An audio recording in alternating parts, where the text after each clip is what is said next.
Hi friends, welcome back to my channel. ఇవాళ వసుంధర ధృవ serial latest episode review అయితే చూసేద్దామండి.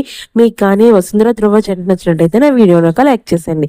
లైక్తో పాటు హైప్ కూడా చేశారంటే నా వీడియో ఇంకొంచెం ముందుకెళ్తుంది. సీరియల్ స్టార్టింగ్లోనే మనకి వసుంధర బాధపడుతూ ఉంటుంది. నేను కానీ ధృవ సార్ దగ్గరికి వెళ్ళిపోతే నేను నందితమ్మకి ఇచ్చిన మాట తప్పినట్టు అయిపోతుంది. ఆ బాధతో నేను ధృవ సార్తో సంతోషంగా ఉండలేను. ఆవిడకి నేను అన్యాయం చేసినట్టే మీరా నా వల్ల బాధపడుతుంది.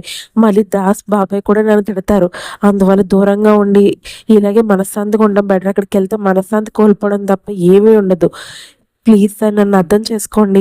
అక్కడే అంశు మీరా పడుకుని ఉంటారు. అంశు కలవరిస్తూ ఉంటుంది. ప్లీజ్ నాన్న కొట్టద్దు, అమ్మను కొట్టద్దు నాన్న, అమ్మ ప్లీజ్ ఏడవకమ్మా, ఏమైందమ్మా, అమ్మ ప్లీజ్. ఏ ఏంటే కలవరిస్తున్నావు, ఏమైంది? సారీ అండి, ఏదో పిచ్చి కల వచ్చింది. అయినా ఏంటైనా నీ కేసీలో పడుకుని ఉండి కొలిది మదం ఎక్కువైపోయింది. చాలు ఇంకా, నీకేంటి, ఏం మాట్లాడుతున్నావు నువ్వు?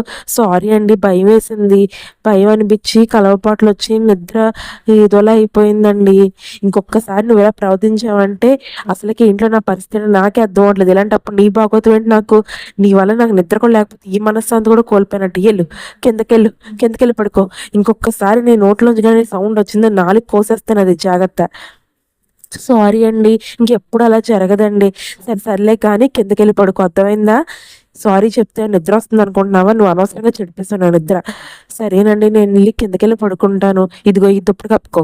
అంతే తప్ప ఏదో వేషాలు వేసామనుకో బయట పడుకోబెడతాను. అది పడుకో.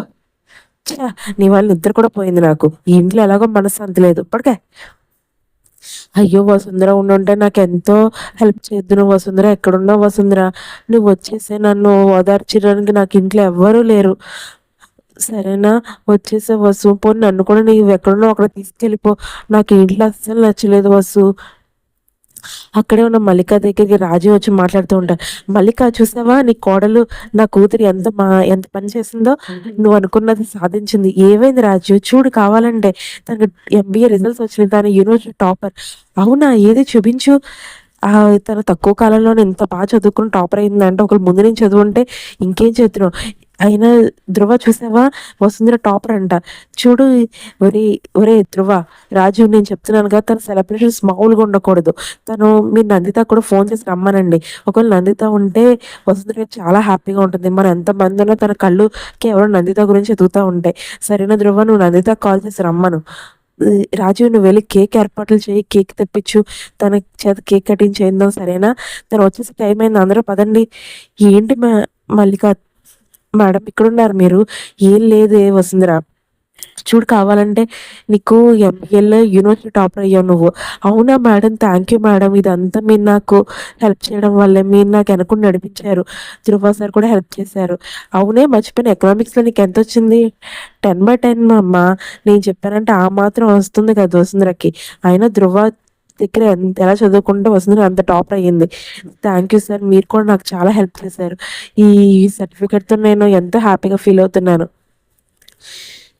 నీ కళ్ళు కేవలం నందిత గురించి కదా ఎదుగుతున్నాయి, నాకు తెలిసే. అదే ఆల్రెడీ ధృవకి చెప్పి నందితని రమ్మని చెప్పాను. సరేనా? అదిగోండి నందిత వచ్చింది, కావాలంటే చూడు. ఉండండి అమ్మ, నేను ఇప్పుడే వెళ్ళి నందిత అమ్మ దగ్గర ఆశీర్వాదం తీసుకుంటాను. ఒరే ధృవ, మెయిన్ స్టాఫ్ అందరినీ క్యాబిన్ రూమ్లోకి వచ్చి మీటింగ్ హాల్లో కేక్ అరేంజ్ చేయి, అక్కడే కేక్ కటింగ్ చేద్దాం. అమ్మ నందితమ్మ, ఇదిగోండి నా సర్టిఫికేట్, నేను ఎంబీఏలో టాపర్ అయ్యాను, నన్ను ఆశీర్వదించండి అమ్మ ప్లీజ్. అదేంటమ్మా, నా మీద ఇంకా మీకు కాపీ తగ్గలేదా? నన్ను ఆశీర్వదించట్లేదు. అనుషు ఇల్లారా? అయ్యో, నందితను కూడా అనుషుని ఎందుకు తీసేసుకుంటారమ్మా? అయ్యో వసుంధర, నీ డ్రామాలు ఇంకా ఆపు.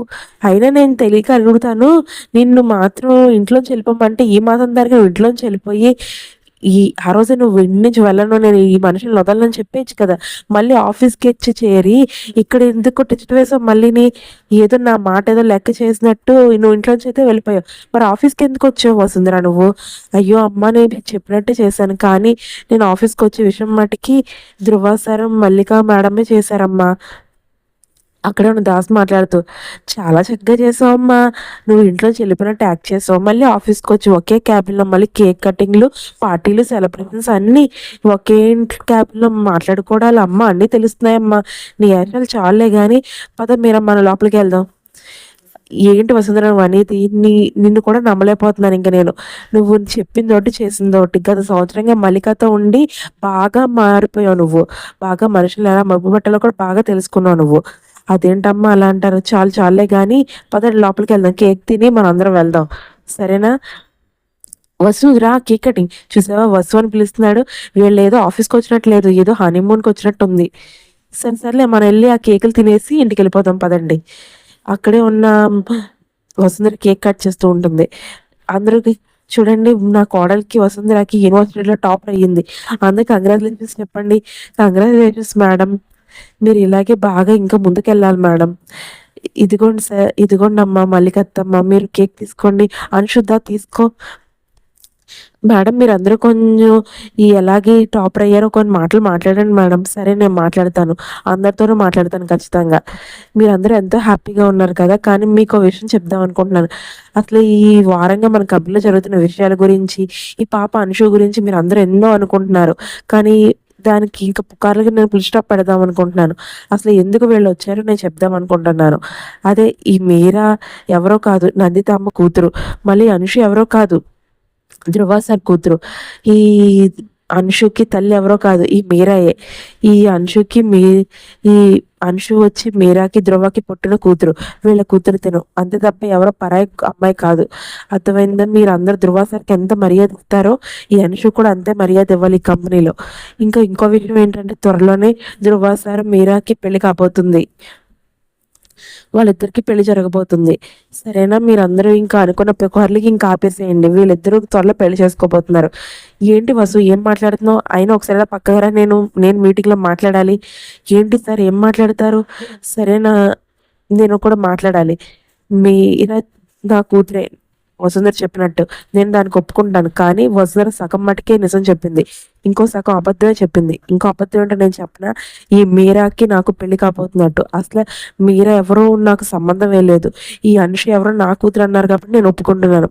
అనుష నా కూతురే, ఆ విషయం ఒప్పుకోవడం నాకు ఎలాంటి నామోషి లేదు. పాప బాధ్యత నాది. ఆ పాప ఎదిగి అన్ని చేసుకునే వరకు అన్ని నా బాధ్యతే. ఈ వసుంధర చెప్పినట్టు అది నిజం, కానీ నేను మటుకి మీరాని పెళ్లి చేసుకోను. మనసులో ఒకళ్ళు పెట్టుకుని ఇంకొకళ్ళు పెళ్లి చేసుకునే ఉద్దేశం నాకైతే లేదు. అగ్ని సాక్షిగా పెళ్లి చేసుకున్న నా భార్య వసుంధరే. తనకి నా మనసులో ఉన్న స్థానం నేను ఎవరికి ఇవ్వదలుచుకోలేదు. మీరా మటుకి నాకు సంబంధం లేదు. అక్కడే ఉన్న మీరా వెళ్ళిపోతూ నేను వెళ్తాను, ఇంక వెళ్ళిపోతాను, ఈ అవమానం భరించలేను.